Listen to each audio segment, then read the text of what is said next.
মানুষের আশা ভরসার কেন্দ্রবিন্দু, বাংলার লড়াইয়ের প্রতীক, বাংলা মায়ের দামাল ছেলে মাননীয় শ্রী শুভেন্দু অধিকারী মহাশয় এখানে উপস্থিত আছেন। মঞ্চে শুভেন্দু অধিকারী উপস্থিত আছে, তাই দীর্ঘায়িত বক্তব্যে রাখার কোনো অবকাশ নেই। আপনাদের সকলের উদ্দেশ্যে একটাই প্রশ্ন করব, বারাসাতে এবার পদ্ম ফুটবে তো? বারাসাতে এবার পদ্ম ফুটবে তো? দেখুন, আগের বার এমন একজন এমএলএ কে জিতিয়েছিলেন, এখন এমএলএ সার্টিফিকেট নিতে গেলে এখন জেলে যেতে হবে। আশা করবো এই ভুল আর করবেন না।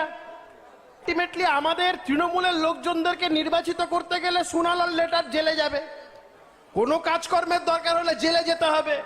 তাই ভদ্রলোকেদের এটাই উচিত, জেলের দিকে না গিয়ে যেভাবে সুষ্ঠুভাবে কাজকর্ম করা যায় সেইভাবেই আপনারা জনপ্রতিনিধি নির্বাচিত করবেন। আমরা এই মুহূর্তে পশ্চিমবঙ্গের বারাসাত সাংগঠনিক জেলায় মতুয়া সম্প্রদায়ের মানুষজনের বাস, একটা অধিকাংশ মতুয়া সম্প্রদায়ের মানুষজনের বাস। তাদের উদ্দেশ্যে আমরা বলতে চাই, মোদিজি কথা রেখেছেন তো? মোদিজি কথা রেখেছেন তো?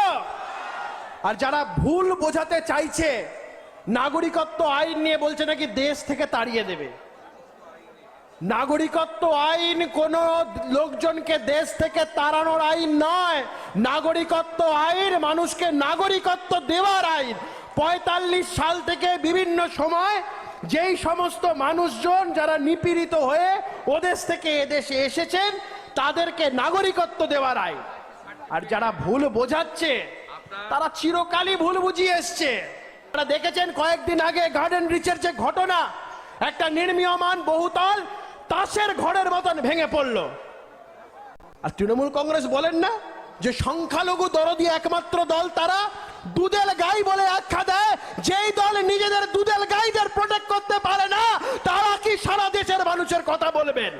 যেই দুধেল গাইদের দুধের উপরে ভর করে ক্ষমতা দখল করেছে যেই দল, সেই দুধেল গাইদেরকেই আজকে বাড়ি চাপা পড়ে মরতে হচ্ছে। কারণ উনি বলেছেন না খাউঙ্গা না খানে দুঙ্গা, মোদিজি বলেছেন না খাউঙ্গা না খানে দুঙ্গা। এই কদিন আগে এসে বারাসাতের মাটিতে দাঁড়িয়ে এসে এবং শিলিগুড়ির মাটিতে দাঁড়িয়ে এসে উনি বুঝে দিয়ে গেছেন যে এখানে তৃণমূল কংগ্রেসের কোন রকম কোন বেআইনি কার্যকলাপ, কোন রকম ২ নম্বরই বরদাস্ত করা হবে না। প্রত্যেক কটা মুহূর্তে একটা জিনিস আপনাদের শুধু বলে দিয়ে যেতে চাই যে এবার যে নির্বাচন, এটা আমাদের মোদিজিকে কিছু দিতে হবে। আমাদের দেখুন, মোদিজি ক্ষমতায় আসবে এই নিয়ে কোনো সন্দেহ নেই। আমাদের যেটা করতে হবে, যে পরিশ্রম এই মানুষটি করছে, আমাদের এই রাজ্যে মাননীয় বিরোধী দলের নেতা মাননীয় শ্রী শুভেন্দু অধিকারী মহাশয় যে পরিশ্রম প্রত্যেকটি বিজেপির কার্যকর্তা করছে, আমাদের একটাই লক্ষ্য এই রাজ্যে তৃণমূলকে শূন্য করা। আপকি বার ৪০০ পার তো আছেই, সাথে সাথে এই রাজ্যে তৃণমূলকে নির্মূল করতে হবে। যদি আমরা ২৪-এর নির্বাচনে তৃণমূলকে নির্মূল করতে পারি, ভগবানের দিব্যিকে বলছি, এটা বিজেপি দল, আপনারা ধৈর্য ধরে রাখুন। ২৬ অব্দি অপেক্ষা করতে হবে না।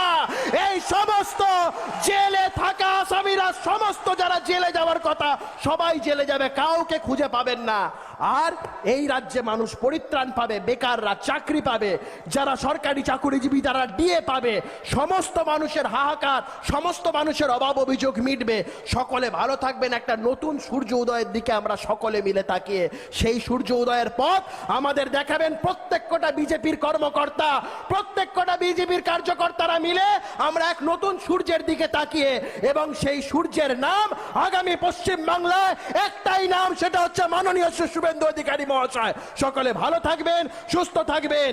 জয় হিন্দ, বন্দে মাতরম। সবাই মিলে একবার বলি, ভারত মাতা কি।